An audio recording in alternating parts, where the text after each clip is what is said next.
Well, hey, everybody. Happy Thursday. Getting ready for another Mike in the Midwest. We're talking game shows today. How about that? Get my last slurp of Coke Zero and let's get going. Heading out to Mizzou this afternoon to watch some basketball tonight. Dun, da, da, da, da, da, da, da.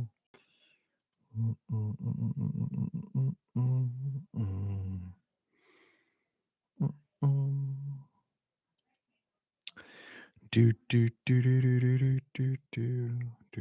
Nobody ever responds to the regular.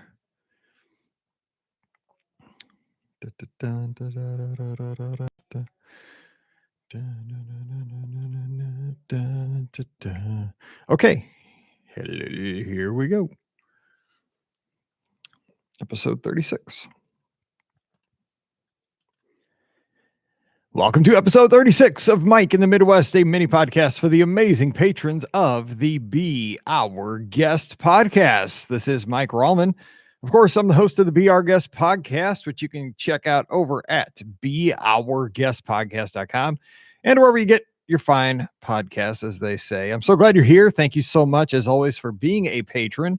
I hope that things are going well for you. Shout out to all of our friends down in the Gulf Coast and in Texas. I know that it warmed up this week, but I hope everything is getting back to normal for you all. I know that you had some significant problems with electricity and water, and I saw a lot of neighbors helping neighbors, which really kind of made me feel good. But of course, you guys had it rough down there. So I hope things are getting back to normal quickly for you.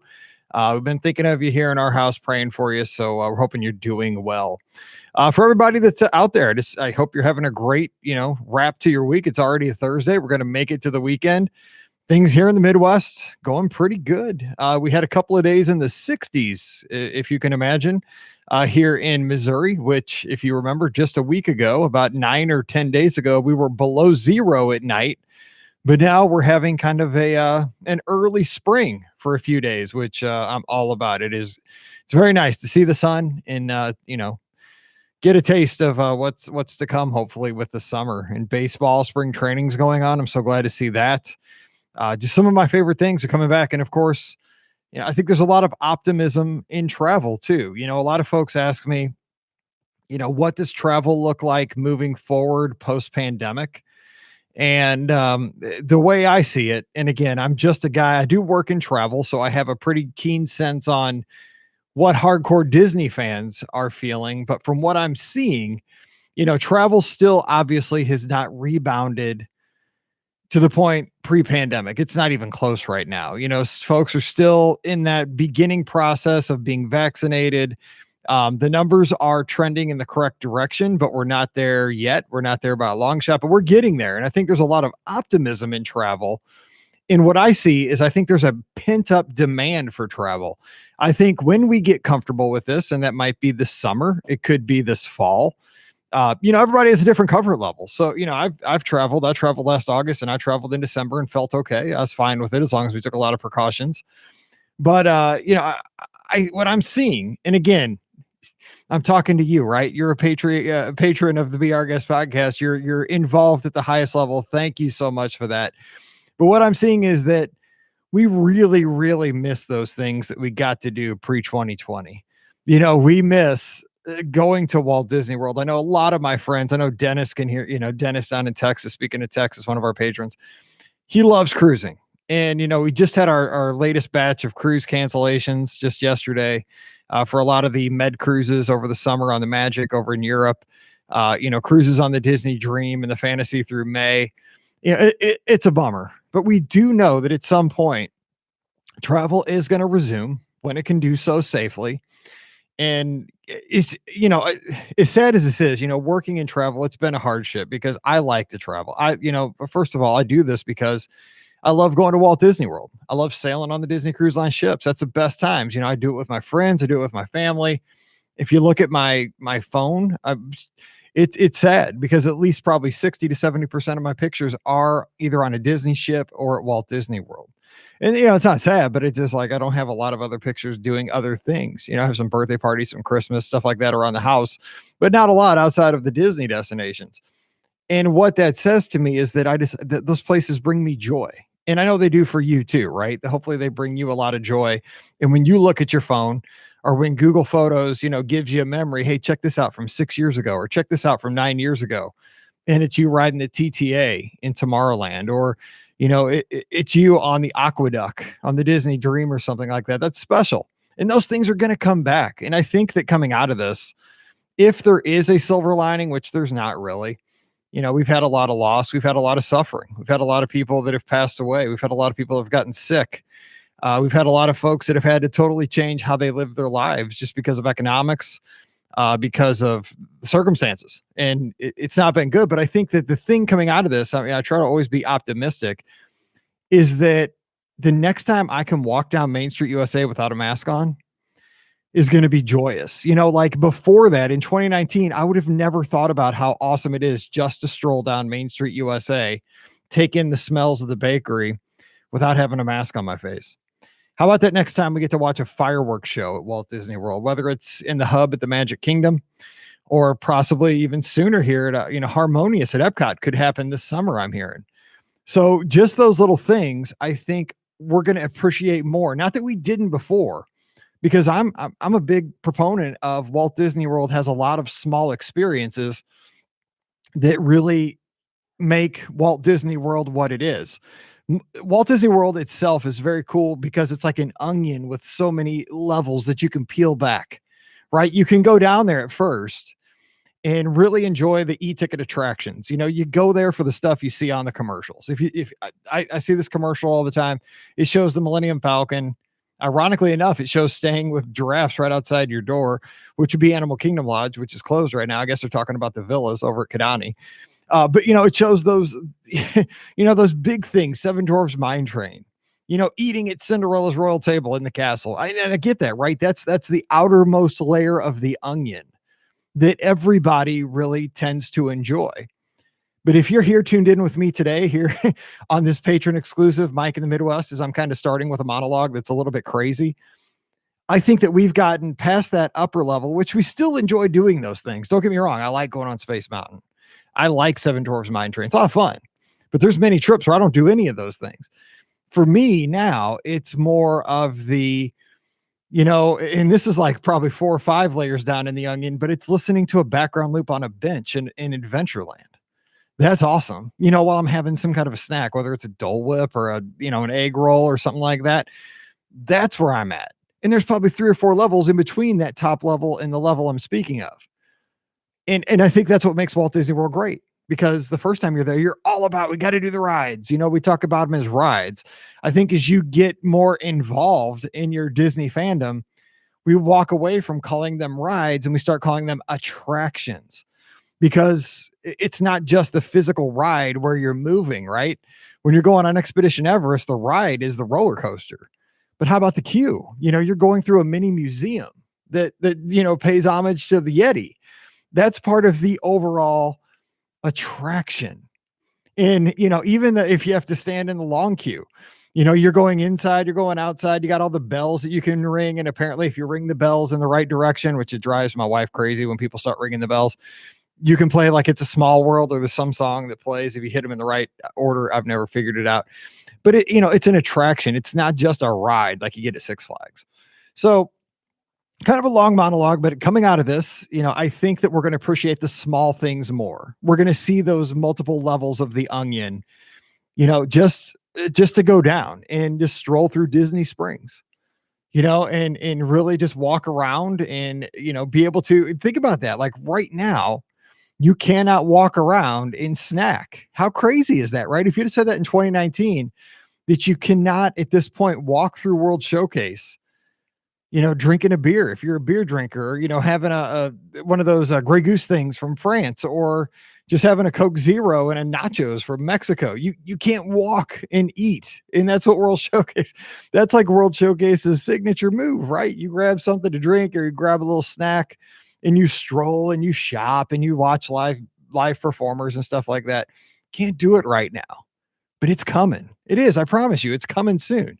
And we're going to appreciate that so very much. I know you will, because the thing about the folks who listen to our show and the other Disney podcasts, because I listen to a ton of Disney podcasts, I'm a fan. The thing is, we tend to be a very optimistic lot. we've been dealt, kind of a strange a hand of cards over the last year as far as Disney fans. A lot of us are still going, and a lot of us are still smiling and having a good time. Trust me, every time I've gone down since, I've had a blast. But I mean, I'm looking forward to the day where I don't have a mask on. I'm looking for the day where I can walk around with a soda, drink it whenever I want. I'm looking for the day where, everything is open. Columbia Harbor House, I can go get my lobster roll. Casey's still not open. Oh my gosh, I need my corn dog nuggets and some plastic cheese. And those days are coming. So I just, I don't want to make this whole show about that. I just want to get that off my chest. The good days are coming. I'm very optimistic. Gave me a little 65-degree weather. The sun's out and I get happy. And I just want to share some of the happiness with you. We are going to get there. I talk to the cast members at Disney all the time for my job, especially the cruise line cast members, because it's rough, right? The cruise line cast members haven't had the ship sailing over a year at this point. A lot of times they're dealing with sadness. And I always tell them, you know what? I think we're over the hump. I hate to say that because I don't want to curse us, but I truly do at this point think we're over the hump. I think we've, climbed the hill. Still some stuff to take care of. We're not back down to where we were, but I think we're over the hump. Let's hope. I think we'll make it. All right. So before we get into today's topic, which I think is going to be fun, I hope so, we'll talk about last week. And last week we talked about my space memories. Some of the tours I got to do at Marshall Space Flight Center when I worked at Space Camp, and some other experiences that I got to have.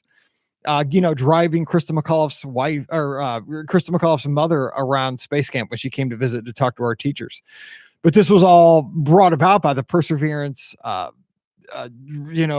vehicle landing on Mars. How cool was that? Did you guys watch that? I mean, this thing, I'm serious. I can't believe we didn't get more of this on social media, that it was almost staged. When I watched it, I could not believe how clear and how many angles there were to this landing on another planet. This was on Mars, people. I mean, this was crazy. They did so well with this, in my opinion. Even the parachute had a coded message in it. Did you see that? And they figured it out on Reddit within about 6 hours. I think it was something to the effect of make big, dare to dream or something like that. That's not what it was, but it was like 3 words. Something I can't remember it off to look it up, but it was basically about dream big, or challenge yourself. I'll think of it here because I had it on tip of my tongue there and just forgot it. All right, let's get to the but congratulations to NASA and the JPL for getting that done. That's unbelievable, right? How far did that thing travel? And it nailed it. Oh my gosh. And the stuff it sent back, the sounds, the pictures. Oh my gosh. So cool. Megan Green with our feedback over on Patreon. Megan, hope the crew's doing great. She says, when I was a kid, we added a day at Kennedy Space Center to a trip to Walt Disney World. This was sometime in the mid 90s, though I can't remember what year. And seeing the sheer size of the crawler that they used to bring the shuttles to the launch area was crazy. It's something I've never forgotten. Also, space ice cream at the gift shop. Okay. Let me tell you about space ice cream. Gross. Because we used to give this to our teachers down at Space Camp. Because it was space ice cream. It was that dehydrated stuff, right? In the kind of like the Capri Sun packet. I thought it was so disgusting. I ate it every week with my teachers because they got all excited. Oh, we're eating space ice cream for dessert today at lunch in the cafeteria. And I'd eat it. I'd be like, oh. It definitely wasn't Dippin' Dots. Dippin' Dots would have been better. Also, the crawler. You mentioned the crawler, which was used to carry out the Saturn V and the Saturn 1B and the shuttle. Those things were massive. I forget because I did a class on this where we talked about, it was called shuttle orientation. It was all about the components of the space shuttle and all that. And one of the slides was about how big the crawler was. And I believe one of those pads, just one, the pads like on a Caterpillar that it, the tread. One of those pads was an amazing weight, just one of them, and it had hundreds, and it would just squash you like a bug. But I do know little known fact for our friends on Alabama, the gravel that's on the road that takes you from the vehicle assembly building out to the launch pads, Alabama pea gravel. That's from Alabama. I don't know why, but it is. And they could have been just messing with us because, again, Space Camp was in Alabama. Maybe that's what they told me to teach, so I taught it. So I trust them. Speaking of Dennis, he's here with a comment. He says, great show, Mike. I found the Perseverance landing incredibly fun to follow. A couple of years ago, I downloaded the Sky Guide app for my iPhone and really enjoyed using it to find all the constellations in the sky, where the planets are, and to follow the International Space Station. The other big space event for me lately was the Saturn and Jupiter conjunction that happened at the end of 2020. Every night in December, I would go outside to see how close they were together. I also remember the Challenger disaster well. The announcement was made in the middle of class when I was in sixth grade. I was in sixth grade too. I also remember when Columbia broke up on reentry. I could hear the booms. Sorry to end on this depressing note, but I enjoyed the episode. Yeah, I didn't really mention Columbia. I do remember that one very, very vividly because, again, Columbia happened on February 1st, 2003. And this was while I was working at Space Camp. So I was totally involved. This was when I was teaching more space to my students than I ever had when I was teaching sixth grade. And it was a Saturday morning because I was getting ready to go to the skating rink. And because I opened the skating rink on Saturdays, that was my job. I'd get there at about 11, get things ready for the birthday parties in the afternoon and so forth, and just get everything rocking. And another one of my friends who worked at the skating rink, he was the hockey guy. He had called me and he said, did you hear about Columbia? And I said, no, I think she's landing today, right? And he's like, yeah. He's like, but it's missing. They haven't heard back. And he said, turn on the TV. And that's when I turned on the TV, and it was just makes me sick right now. Just think about it, because I had followed that mission. And again, it was kind of like Challenger, where that crew was super cool. It was a very diverse crew. It was a very crew that had a lot of camaraderie. They seemed to all be friends. And it just seemed they were on a long mission. And, you just didn't think of this stuff happening. You knew it could happen on reentry. Reentry is very dangerous. I mean, we taught about that at Space Camp. We heard from a lot of folks from NASA when I worked at Space Camp and from classes I've taken how dangerous reentry is. But really, once a space shuttle got into space, you pretty much thought it was safe. We didn't think about this because things like that had never happened. But then you saw the images, like Dennis said, he got to hear it, the debris coming down over Nacogdoches, Texas and so forth, in that area on the Gulf, or in, southern Texas. It was tragic. So never forget, Apollo 1. Don't forget those three gentlemen. Don't forget the crew of Challenger, and don't forget the crew of Columbia. Please don't. Okay. Happier times. Let's talk about today's topic, and it's not going to be a super long one, I promise you. This is going to be a fun one that I came up with while I was running on the treadmill this morning, and I want to get your memories on this. How about game shows, right? Game shows on TV. Now, game shows in the 80s, when I grew up here in St. Louis, were a big deal to me. I don't know if they were a big deal to you, but they were a big deal to me. And the lure of game shows, I think, is that there was a scarcity to game shows when I was a kid. Like, you only got to see them really two different times.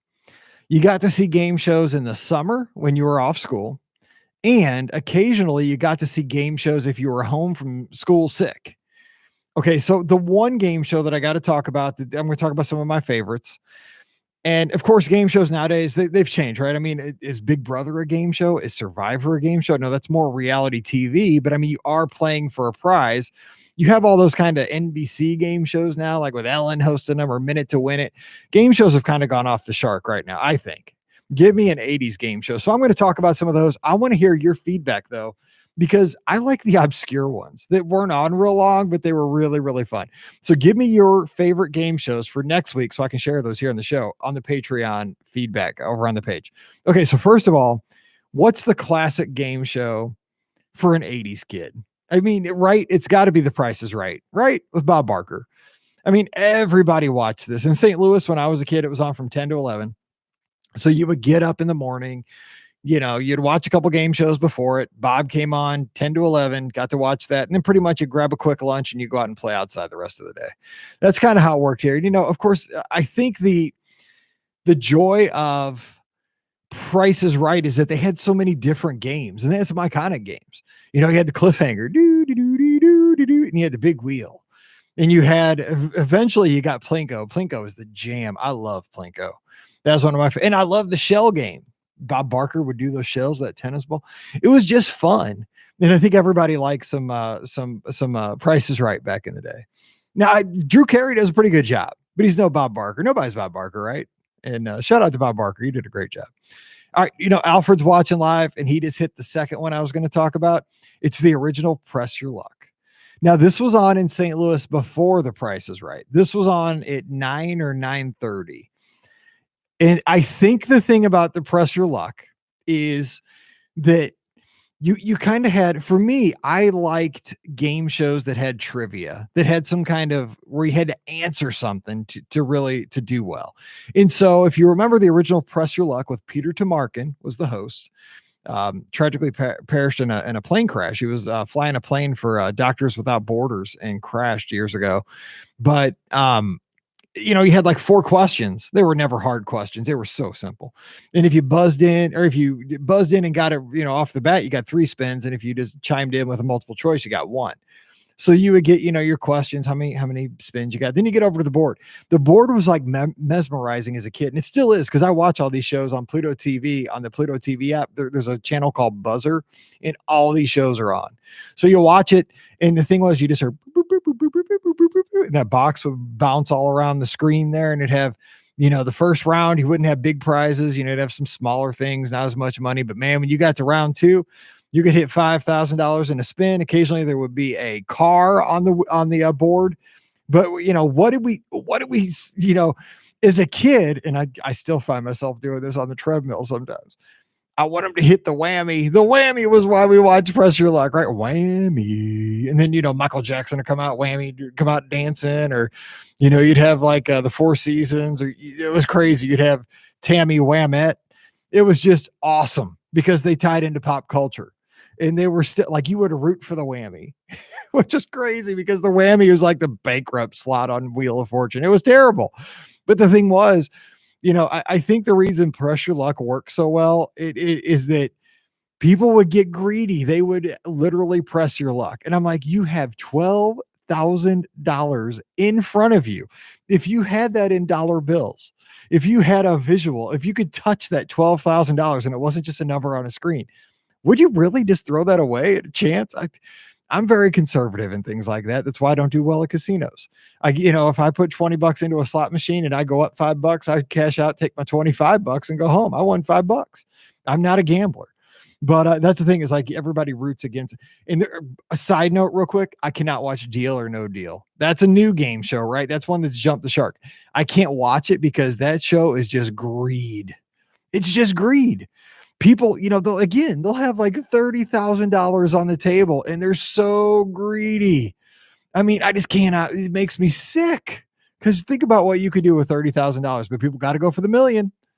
And some people win it. I get it. Not me though. It's just, oh yeah. And we have Jennifer's in the live chat, and there was a reboot of Press Your Luck, and it was hosted by Todd Newton, who's actually from St. Louis. He was a radio DJ on Hot 97 back in the day when I was in high school.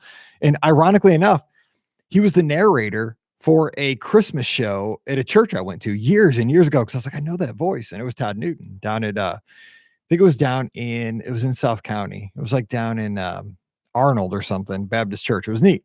Anyway, so Press Your Luck, and you got Price is Right. Big popular shows. Let me talk about a couple others that I really liked. You might not remember these. What about Body Language? Do you guys remember Body Language? This is the weirdest show. It was a 30-minute show. I can't remember who the host was, but you would have 2 teams of 2, and you would have, basically it was a game of charades.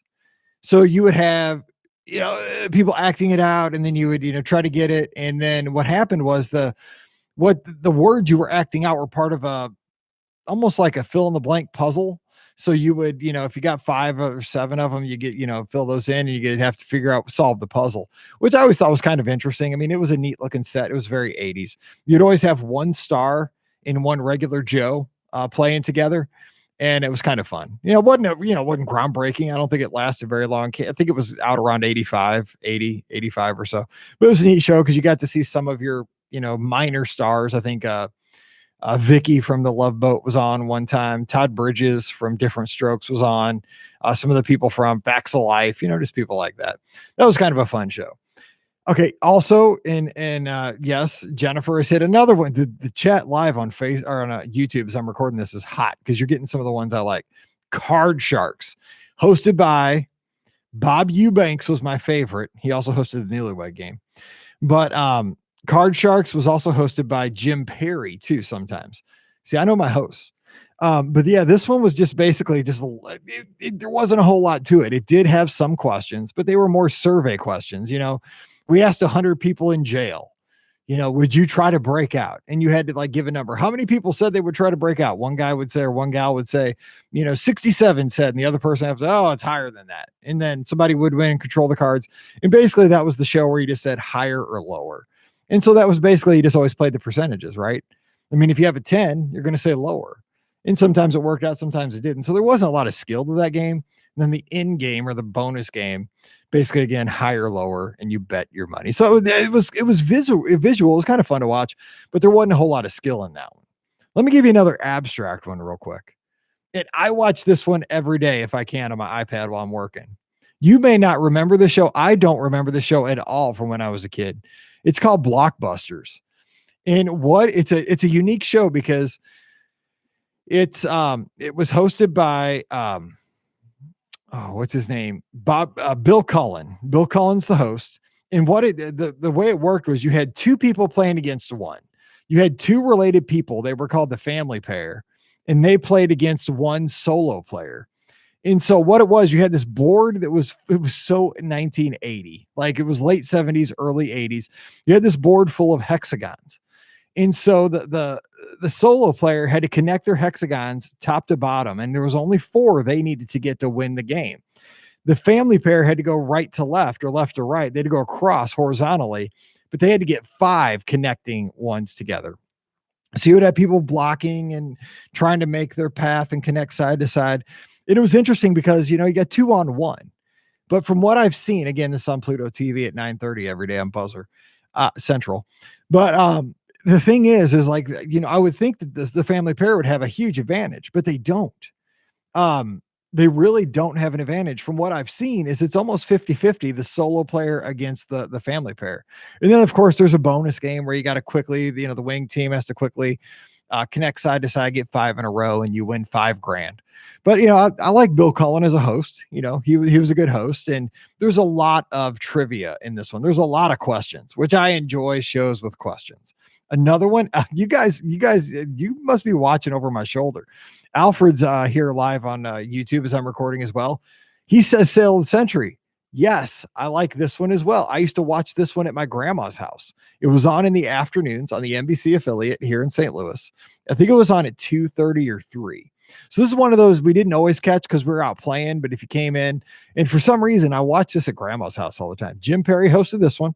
You had Summer Bartholomew was the kind of the model lady that would show off all the prizes. And you had 3 people that would answer questions. And then throughout the game, they would throw in these instant bargains, and they would tempt the person in the lead would be tempted to buy something. And the other day, I'm not kidding, I was watching this the other day again on Pluto TV. One of the prizes they sold was basically a boombox. It was just a cassette player. It was 2 of them. One was in this purplish case. It was so 80s. There was another one in a silver case. They said the retail value of this cassette player, one of them had 2 cassettes. The one only had 1 cassette player. The retail value for these 2, $400. But on Sale of the Century, the price was only $5. But still, $400 for 2 tape players. Are you kidding me? I could not believe it. But you got to watch. Like, I love watching these old game shows at this point. And now you can watch the old Price is Rights with Bob Barker. They're on 24/7. It's its own channel. I like watching for the merchandise. As somebody who's nostalgic and who has this retro, flair, I like seeing what the prices were for cars. Like, they gave away 2 Fieros on Sale of the Century. The retail value of 2 Pontiac Fieros, which I wanted so bad when I was in high school. I think the retail value of 2 of them was $17,000. So they were like $8,500 each. That's crazy for a new car. Yes. So that was a lot of fun. So yeah, those are some of my favorite ones. Now, Alfred's mentioning Hollywood Squares. I hated that show. I hated Hollywood Squares because one, like, it seemed like they were all B celebrities. And the thing was about Hollywood Squares is it was not trivia. It was not anything where you had to be smart to win. They would always try to come up with some stupid joke. And, it's like 50-50. Do you agree or disagree? So I couldn't get into that. Another one I did like, here's a couple others. Now, I don't know if you ever heard these. How about Tic Tac Doe with Wink Martindale? That was a fun show because not only it was kind of like Press Your Luck. What did you want to see? The dragon. Like if you would pick that spot, that dragon would pop out rah, with that animation. And basically you were just playing tic-tac-toe, but you were, answering general knowledge questions to earn your slots. I like that one. And another one that we used to watch at my other grandparents' house, and I think this was on like late at night, Joker's Wild. Now, I know that Snoop Dogg came out with a version of this lately, but I don't remember, this might have been Wink Martindale too. But I don't remember how this show went, but I remember like the winner would go over to like this big lever that you would pull, and the reels would go, they were huge, and you would try to to beat the devil or beat whatever it was. It was crazy. It was kind of evil. I remember it kind of scared me, but it was a fun show. The Joker's Wild. I remember watching that. Yes, Jennifer on YouTube mentioned Supermarket Sweep. You can watch that as well today. That show is just that show jumped the rails when it started. It's that show's so weird. I never got into Supermarket. I do watch it on the treadmill every morning because it's in between all the shows I watch. But it's a good one to watch with no sound, because I always listen to podcasts and watch with no sound. And that's a good one because it's visual and you can tell who's going to win right off the bat. But yeah, Supermarket Sweep was never my jam, but I know a lot of folks do enjoy that one. And of course, you got to mention Jeopardy, Alex Trebek. He's the best host ever. He hosted Classic Concentration too. That's a good show that I like to watch too. My mom used to give me like these games, memory games. And I don't know if when you were a kid, maybe you got the same game. My sister and I played it all the time. It was called Memory. Had these little cardboard, cards that were probably an inch square, and you would lay them out, probably 60 of them, and you just, try to make pairs. That's basically what this game was on TV. You had Concentration, then you had Classic Concentration. And I never knew when I was a kid that these were big game shows. They were. I mean, they weren't that exciting. You just try to make matches.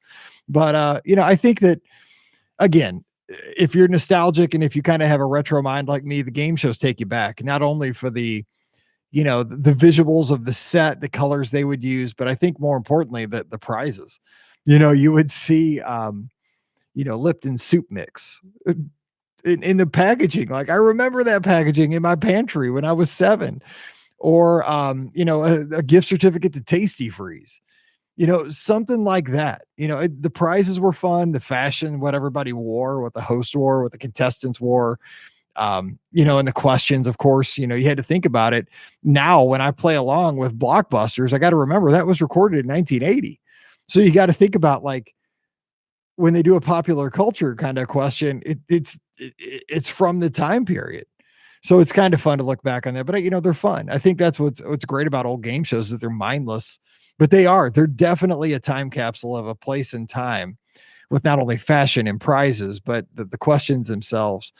They do take you back to that time. And, for me, I think it was a simpler time and just a great time. So here's the joy of this all. I want to hear what your favorite game shows are. Did we mention some of yours? Did I leave out? Do you have some of those obscure ones that you really, really like? Please let us know over on the Patreon group. Just put it in the comments below this video here, or the audio feed. And that's how I'll lead off next week's show. Next Thursday, we'll get at it.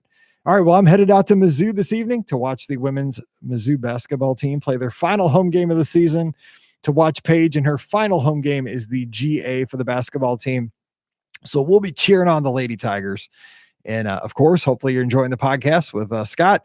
We'll be back again on tomorrow's show. We're talking outdoor dining down at Walt Disney World. So again, I hope everybody's having a great Thursday. Thank you so much for being a patron. I can't thank you enough for keeping the show going. I love doing the shows. Hope you're enjoying them. So everybody out there, stay safe, stay healthy, and we'll see you real soon. All right, everybody, going to edit this and put this up. Have a good day. See you soon.